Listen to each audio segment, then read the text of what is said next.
안녕하세요. 오늘도 사연살롱을 찾아주셔서 감사합니다. 2회차 인생을 살고 있는 여성이에요. 한번 사는 인생에서 2회차가 어디 있냐고 하시겠지만 저는 요즘 두 번째 인생을 사는 기분으로 하루하루를 보내고 있어요. 철없던 시절 꿈에 부풀어 시작했던 결혼 생활이 제 인생 최악의 오점으로 남아버렸고 탈출하다시피 결혼 생활을 청산하고 찾은 자유라서 더 그런지도 모르겠네요. 대부분의 딸들이 아빠와 닮은 남자를 배우자라 원한다잖아요. 저도 그랬어요. 엄마밖에 모르는 아빠를 보고 자라서 그런지 저한테 남편은 아빠 같은 가정적인 남자의 이미지로 각인돼 있거든요.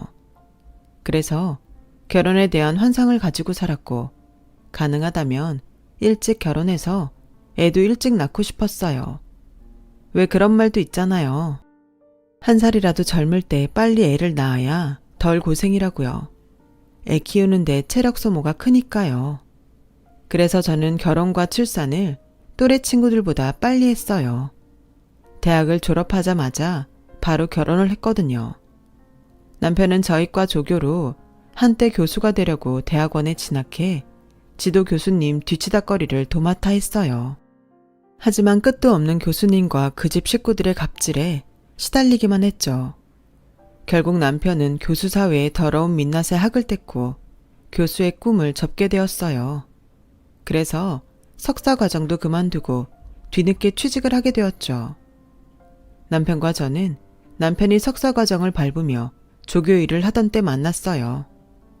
미대 특성상 재료 구입 문제나 야간 작업을 위해 실기실 사용 허가를 받을 일이 많아서 남편과 마주칠 일이 많다 보니 미운정 고운정이 들어버려 사귀게 된 케이스였죠. 대신은 남편이 했지만 사귀다 보니 제가 남편을 더 좋아하게 되었어요. 그래서 창피함도 무릅쓰고 제가 먼저 프로포즈를 했었죠.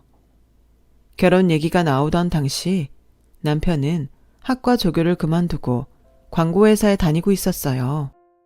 저는 졸업 후 출판사에 갓 취직한 상태였고요. 주변에서는 이제 막 돈을 벌기 시작했는데 좀 더 인생을 즐기다 결혼하지 그러냐는 말들을 했는데 조급한 마음에 제가 결혼을 서둘렀죠. 딸의 이른 결혼이 마음에 들지 않았던 아빠는 불만이 이만저만이 아니었어요. 딸, 꼭 지금 결혼을 해야겠어. 아빠는 우리 딸이랑 좀 더 같이 살고 싶은데 왜 이렇게 결혼을 서둘러? 그러지 말고 30 넘어서 하면 안 돼? 아빠, 너무 이기적인 거 아니야? 아빠는 옆에 사랑하는 여자를 끼고 살면서 나보고 결혼을 천천히 하라고? 나도 내가 사랑하는 사람이랑 하루라도 빨리 결혼해서 알콩달콩 살고 싶단 말이야. 괜히 시간 끌다 딴 여자가 날름 체각이라도 하면 아빠가 책임질 거야. 그러니까 아빠가 이해 좀 해줘요. 막무가내에 가까운 제 투정에 결국 아빠는 백기를 드셨고 마지못해 결혼을 승낙해 주셨어요.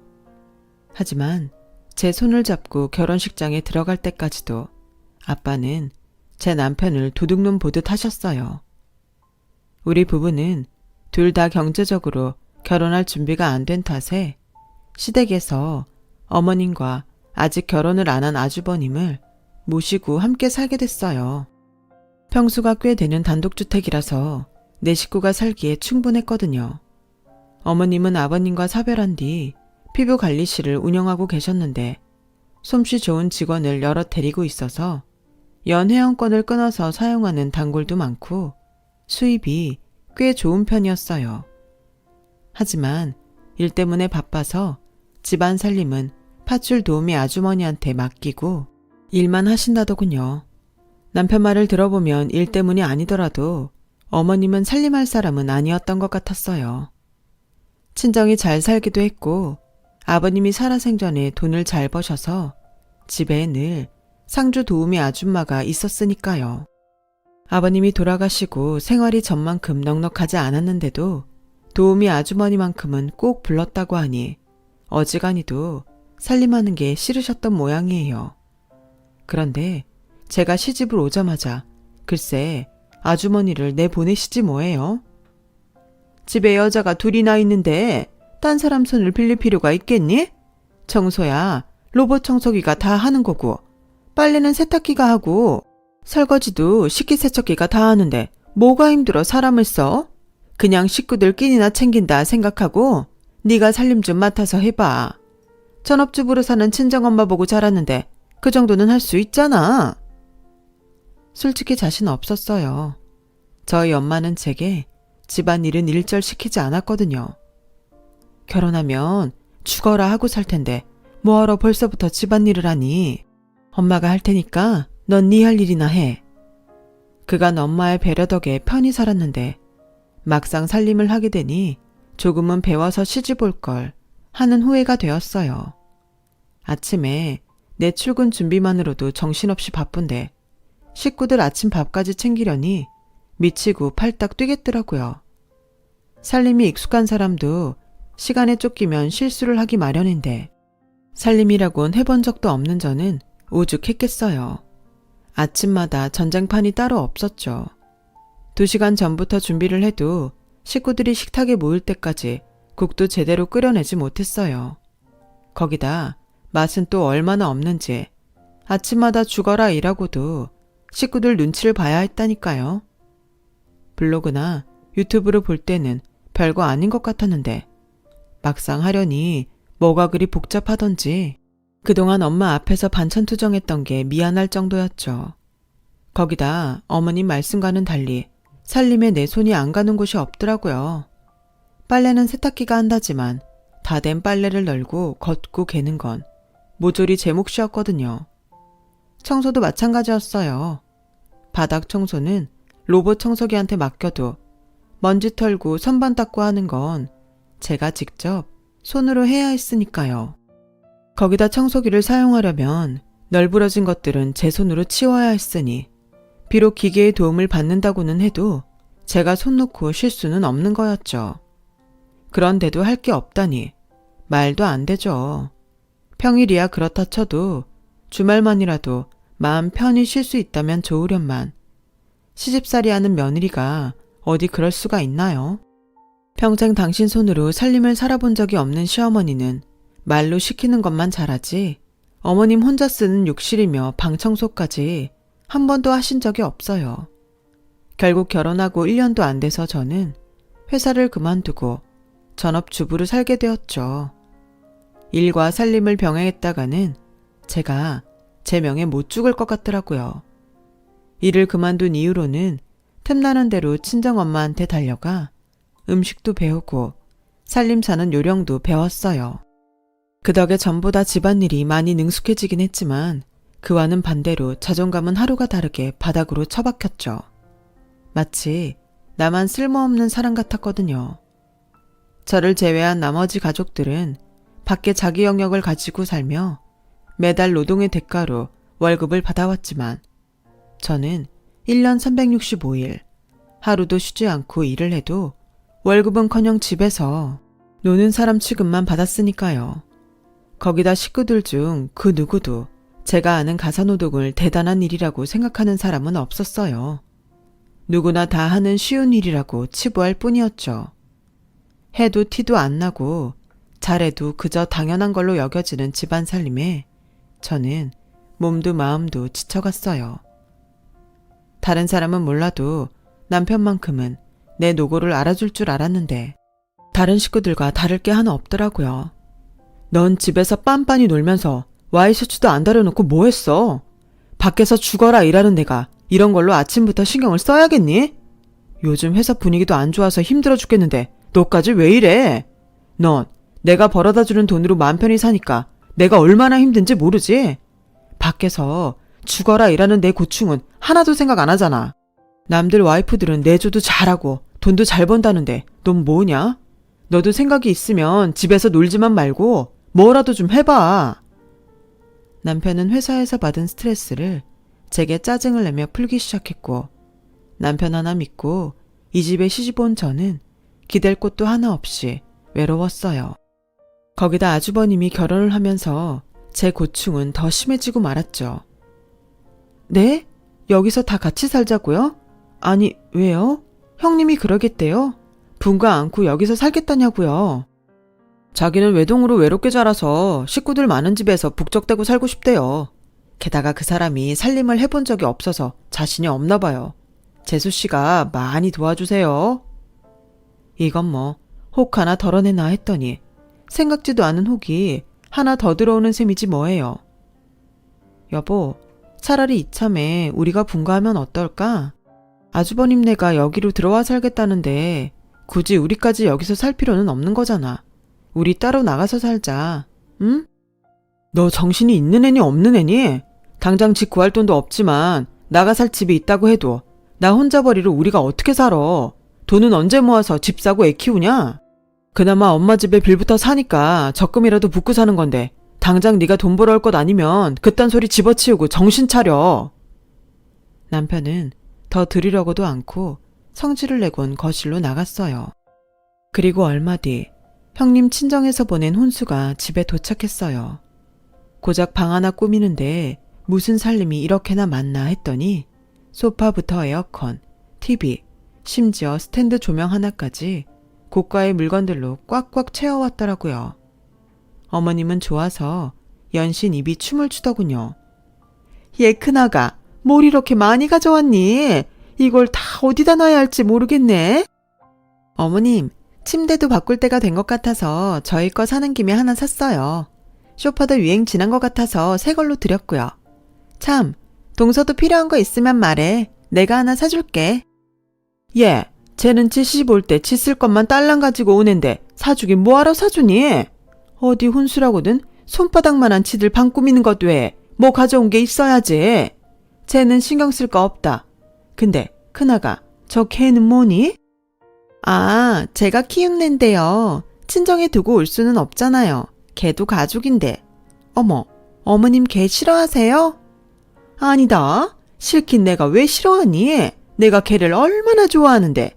근데 얘는 품종이 뭐니? 귀티가 촤알촤알 흐르는 게 꽤 비싸게 주고 산 것 같다 얘. 하긴 니네 친정 수준이 있는데 뭐는 안 비싼 걸로 샀겠니? 평소 개 고양이 같은 애완동물은 딱 질색이라고 하시던 어머님은 얼굴색 하나 안 변하고 거짓말을 술술 하더군요. 돈 있는 집 딸 앞에서 쩔쩔매는 게 꼬리를 살랑살랑 흔드는 개랑 다를 바가 없었어요. 저한테는 그렇게 당당하게 시어머니 노릇을 하시더니 돈 많은 집 고명딸인 맏며느리는 상점 모시듯 했어요.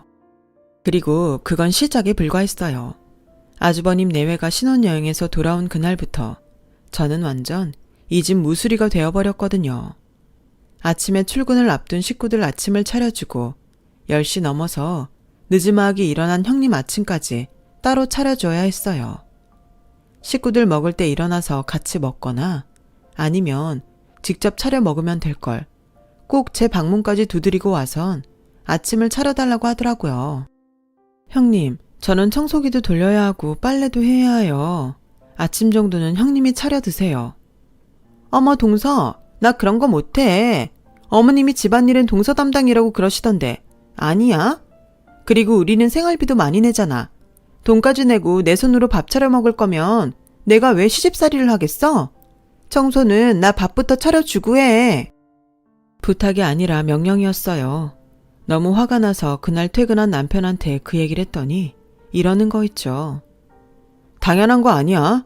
형수가 한 달에 생활비를 얼마나 내는지 알아? 그 돈 받으면서 밥 차려 먹으라고 하면 나라도 기분 나쁘지. 어차피 놀고 있으면서 그깟 밥 한 끼 차려주는 게 뭐가 그렇게 힘들다고 난리를 쳐.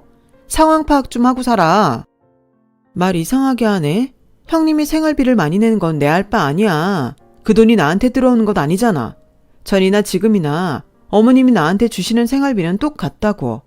암튼 난 형님 아침상까지 따로 챙겨줄 생각은 없으니까 돈 받은 어머님이 차려주시던지 생활비 적게 내는 당신이 하던지 마음대로 해. 제 앞에서는 돈 좀 번다고 유세를 떨던 남편이었지만 알고 보니 그동안 집에 생활비를 거의 안 냈더라고요. 그러니 어머님은 돈 안 내는 대신 저한테 몸으로 때우라는 식으로 당당하게 나왔던 거죠. 형님 아침상을 안 차려주겠다고 하자 집에 이상한 기류가 돌기 시작했어요. 형님은 아침마다 밥을 배달시켜 먹기 시작했고 아주버님은 제게 냉랭하게 대하기 시작했어요. 그리고 어머니는 밥상머리에서 반찬 투정을 시작으로 청소며 빨래 상태 하나까지 트집을 잡기 시작했어요. 하지만 이런 건 참을 수 있어요. 정말 저를 열받게 했던 건 외식할 때 형님이 데려온 개도 데리고 가면서 저만 쏙 빼고 자기들끼리만 밖에서 먹고 온다는 거예요. 저는 그것도 모르고 저녁 준비를 다 해놓고 식구들을 기다렸지 뭐예요. 9시가 다 돼서야 시끌벅적하게 집으로 돌아온 가족들을 보자 화가 나다 못해 눈물이 날 것 같더라고요. 밖에서 드시고 올 거면 미리 전화라도 해주시지 그랬어요. 전 그것도 모르고 저녁 다 차려놓고 기다리고 있었잖아요. 억울한 마음에 목소리까지 떨며 그렇게 말했더니 남편이 그러는 거예요. 뭐 대단한 메뉴라도 한 거야? 뭐야, 고작 생선조림이잖아. 이거 해놓고 집에서 저녁 안 먹었다고 눈물까지 글썽이다니. 당신도 참 사람 속 좁다. 우린 당신 힘들까봐 일부러 밖에서 저녁 해결하고 온 거라고. 고마운 줄도 모르고 왜 난리야? 얘, 놔둬라.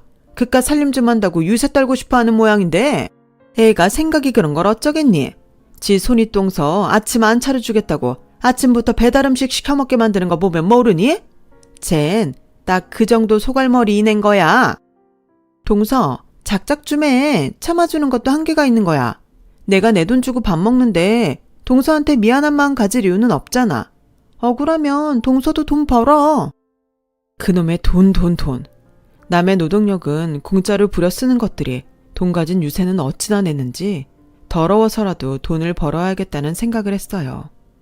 하지만 집에 묶인 몸이라서 당장 돈 벌 길이 막막하더라고요. 경력도 미천한데 그나마도 일 그만두고 살림을 한 지 3년이 넘어서 저를 받아줄 회사가 있을 리 만무했고요. 그러다 운명처럼 구직 사이트에 올라온 웹소설 작가 구인 광고를 본 거예요. 학창시절에 장난삼아 소설을 써본 적이 있었는데 친구들이 재밌다며 돌려보곤 했었거든요. 물론 그 실력으로 당장 돈을 벌기는 힘들겠지만 안 하는 것보다는 뭐라도 시작하는 게 좋을 것 같아서 일단 웹소설을 쓰기 시작했어요. 다행히 블로그랑 유튜브에 웹소설로 돈 버는 방법이 나와 있어서 그걸 참고해 플랫폼을 정하고 본격적으로 소설을 올리기 시작했어요. 처음엔 무료로 올리다가 독자가 늘기 시작하면서 출판사로부터 계약하자는 연락을 받아 계약을 했고 소설을 유료로 돌려서 조금씩 수익이 나기 시작하더군요. 무엇보다 좋았던 건 웹소설을 쓰기 시작하고부터는 가족들의 핍박과 어이없는 갑질에도 신경이 덜 쓰이고 사소한 일에 열을 올리지 않게 됐다는 거예요. 니들은 떠들어라. 난 내 갈 길 갈란다. 이런 식이었죠. 그렇게 가족들과 거리를 두고 지내던 어느 날 문제의 일이 벌어진 거예요. 형님이 임신을 한 거였죠. 먼저 결혼한 저희 부부는 아직 아이 소식이 없던 터라 시어머니는 첫 손주 소식에 좋아서 어쩔 줄 몰라 했어요. 드디어 내가 손주를 안게 됐구나.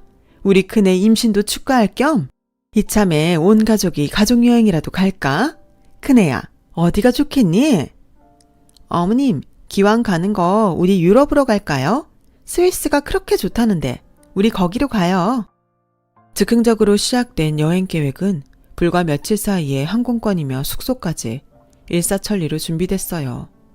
그리고 여행을 떠나는 날 아침, 저는 기가 막힌 소리를 듣게 됐어요. 얘, 작은 애야, 너도 가려고 짐 싼 거니? 너까지 가면 코코밥은 누가 챙기니? 어머님은 어이없다는 표정으로 저를 빤히 바라보셨어요. 그래 동서, 우리 코코 밥도 챙겨야 하고 목욕도 시켜야 하는데 동서까지 가면 코코는 어떡해? 요즘 애견 호텔 관리가 엉망이라는 기사도 못 봤어? 그러니까 자기 개새끼 밥 줄 사람 없다고 저만 빼고 가족여행을 가겠다 이거였어요. 남편 놈은 지 와이프만 혼자 남겨두고 여행을 가겠다는데도 화를 내기는커녕 소풍 전날 아이처럼 여행 갈 생각에 들떠있더라고요. 보다 못한 아주버님이 지갑에서 수표 몇 장을 꺼내 제게 주더군요. 재수씨, 이거 용돈하세요.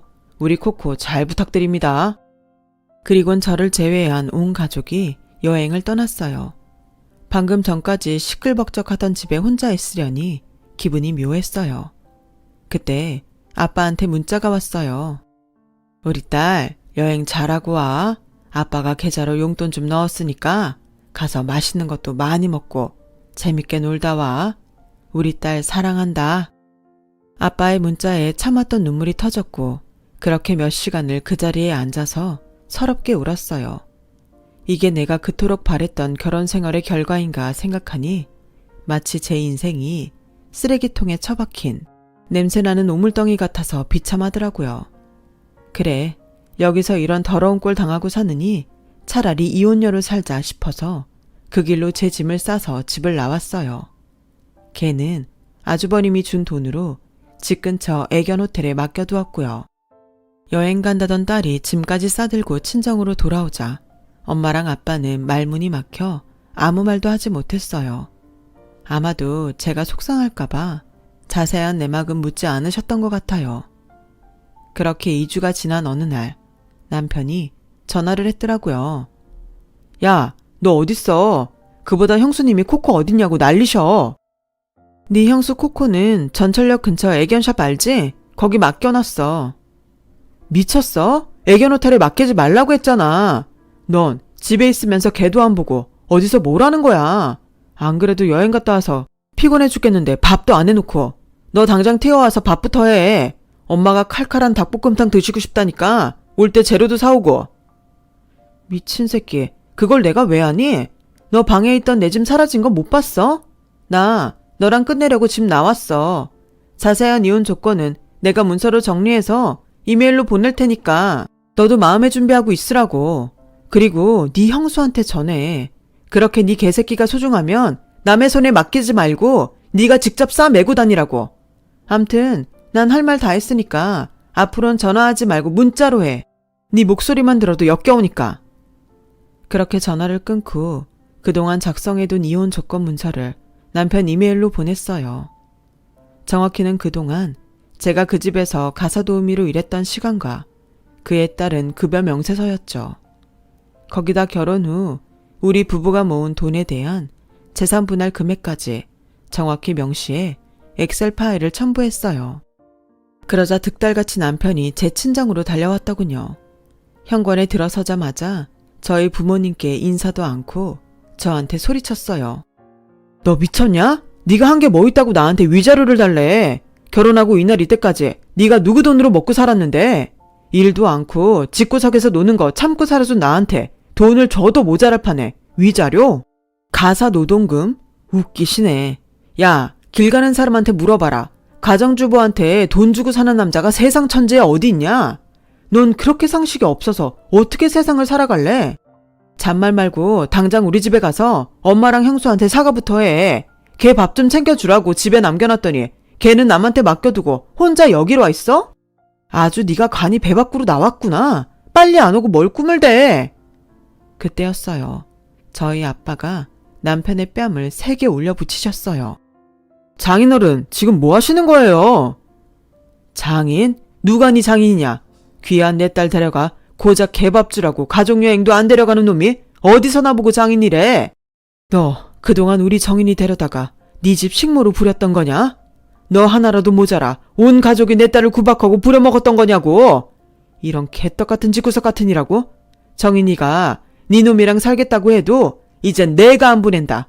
너랑 니네 집구석 인간들한테는 내 딸 절대 안 보내니까 당장 내 집에서 나가. 그리고 똑똑히 잘 들어라. 그간 니들이 내 딸한테 한 짓들 하나도 안 빼고 고스란히 돌려줄 테니 각오하는 게 좋을 거다. 알았어? 아빠는 제 남편의 멱살을 쥐고 대문 밖으로 던져버렸어요. 얼마 뒤 저는 본격적으로 이혼 소송을 진행하게 되었어요. 다는 아니지만 그동안 제가 시댁에서 가사노동을 했던 거에 대한 위자료와 남편으로부터 정당한 재산 분할을 받을 수 있었어요. 남편은 일도 안 한 가정주부한테 왜 자기가 힘들게 번 돈을 나눠주냐고 길길이 날뛰었지만 오히려 그 바람에 판사님한테 꾸중을 듣게 되었죠. 이혼 후 저는 친정에서 지내며 본격적으로 웹소설 집필에 몰두했어요. 출판사의 지원 덕에 이름만 대면 다 알만한 플랫폼에 소설 연재도 하고 그간 깔아놓은 작품이 꽤 돼서 어지간한 대기업 간부들 수입만큼 돈도 벌게 되었죠. 그리고 이듬해 5월 어느 날이었어요. 이혼한 남편한테서 전화가 왔더라고요. 한층 사근사근한 목소리로 근처에 와 있다며 얘기 좀 하자고 하더군요. 만나기로 한 카페에 나가보니 글쎄 시어머니까지 대동하고 온 거 있죠. 모자는 생전 안 하던 짓까지 하며 저한테 그간 어떻게 지냈냐며 얼굴이 많이 헬쓱해진 것 같다는 둥 밥은 잘 먹고 있냐는 둥 되도 않는 걱정을 하며 딸랑이를 흔들더군요. 도대체 이 사람들이 왜 이러나 하던 그때 남편이 봉투 하나를 내밀었어요. 종합소득세 신고하라고 이런 게 집으로 날아왔더라고. 몰랐는데 자기 원고료가 꽤 되더라. 난 억대 연봉은 대기업 간부들이나 받는 줄 알았지. 내 와이프가 받고 사는 줄은 몰랐네. 진작 말하지 그랬어. 그랬으면 자기 작업하는데 방해 안 했을 텐데. 그래서 말인데 자기야, 우리 다시 재결합하면 어떨까? 엄마가 자기 힘들까봐 형네 부부도 내보냈어. 그러니까 앞으로 엄마랑 우리 부부만 오붓하게 살 수 있다고. 뭐 정 싫다면 우리만 분가해서 사는 방법도 있고 뭐든 자기가 원하는 대로 해줄 테니까 다시 시작하자. 그래, 얘 말이 맞다. 네가 원한다면 내가 분가 허락하마. 솔직히 큰애 들어오기 전까지 우리 아무 문제 없었잖니? 큰애 그것이 집 좀 산다고 너를 몸종 부리듯이 좀 괴롭혔니? 그나마도 지금은 지 아빠 사업도 쫄딱 망해서 거지꼴이 됐지만 내가 앞으로는 절대적으로 네 편이 돼줄 테니까 큰애 걱정은 말고 재결합하려무나. 내가 너 그렇게 보내고 걱정이 돼서 밥도 제대로 못 먹고 살았다. 이게 그동안 얼마나 힘들었으면 그렇게 죽고 못 살던 남편도 버리고 집을 나갔을까 생각하니까 눈물이 그렇게 나더라고. 그러니까 아가 집으로 돌아오렴. 우리 다시 예전처럼 살자꾸나. 아주 주접이 풍년이더군요. 뭐라는 건지. 뭔. 이보세요. 두 분 다 정신 좀 차리세요. 정말 내가 형님 때문에 저 사람이랑 헤어졌다고 생각하는 거예요? 그동안 문제가 없었다고요? 아우, 이거 아주 단단히 미치셨네. 형님은 빙산의 일각이고 정말 문제는 바로 아주머니 아들 때문입니다. 지 와이프를 공짜 가사도우미로 하는 파렴치한 놈 때문이라고요. 물론 자식을 저렇게 키운 아주머니 잘못도 없다고는 못하겠죠. 한마디로 그 집구석에 있는 인간들은 죄다 인간 말종의 하자들이란 말입니다. 내가 억대 연봉 작가가 되고 나니 이제야 댁들 눈에 내가 사람으로 보이나 본데 어쩌죠? 내 눈엔 더 이상 당신들이 인간으로 보이지 않거든요. 재결합 같은 개소리 짓거리지 말고 가서 발이나 씻고 잠이나 자세요. 앞으로 한 번만 더 이런 시덥잖은 일로 연락하면 가만히 안 있을 테니까 조심들 하시고요. 알았어요? 별 가짜는 것들이 아까운 내 시간을 뺏고 난리야. 저는 우편물을 들고 횡하니 집으로 돌아왔어요. 그 후로도 남편은 미련을 버리지 못하고 제게 연락을 했지만 아빠가 남편 회사까지 찾아가 한바탕 난리를 쳐주자 그제야 그만두더군요. 저는 현재 웹소설 작가로 제게 주어진 2회차 인생을 살고 있어요. 그렇다고 행복한 가정을 꾸리겠다는 꿈을 버린 건 아니에요. 다만 행복한 가정은 내 행복에서 시작된다는 걸 깨달았기에 우선 내가 행복할 수 있는 길을 걷기로 한 거죠. 내가 소외되고 핍박받는다면 행복한 가정은 절대 이룰 수 없으니까요. 그럼 저는 제 인생의 행복을 위해 다시 일하러 가겠습니다. 제 사연을 들어주셔서 감사드립니다. 건강이 최고인 것 같아요. 항상 건강하세요. 여러분, 사연 댓글에 응원과 현명한 조언 부탁드려요. 좋아요와 구독은 저에게 큰 힘이 됩니다. 오늘도 좋은 일 가득하세요.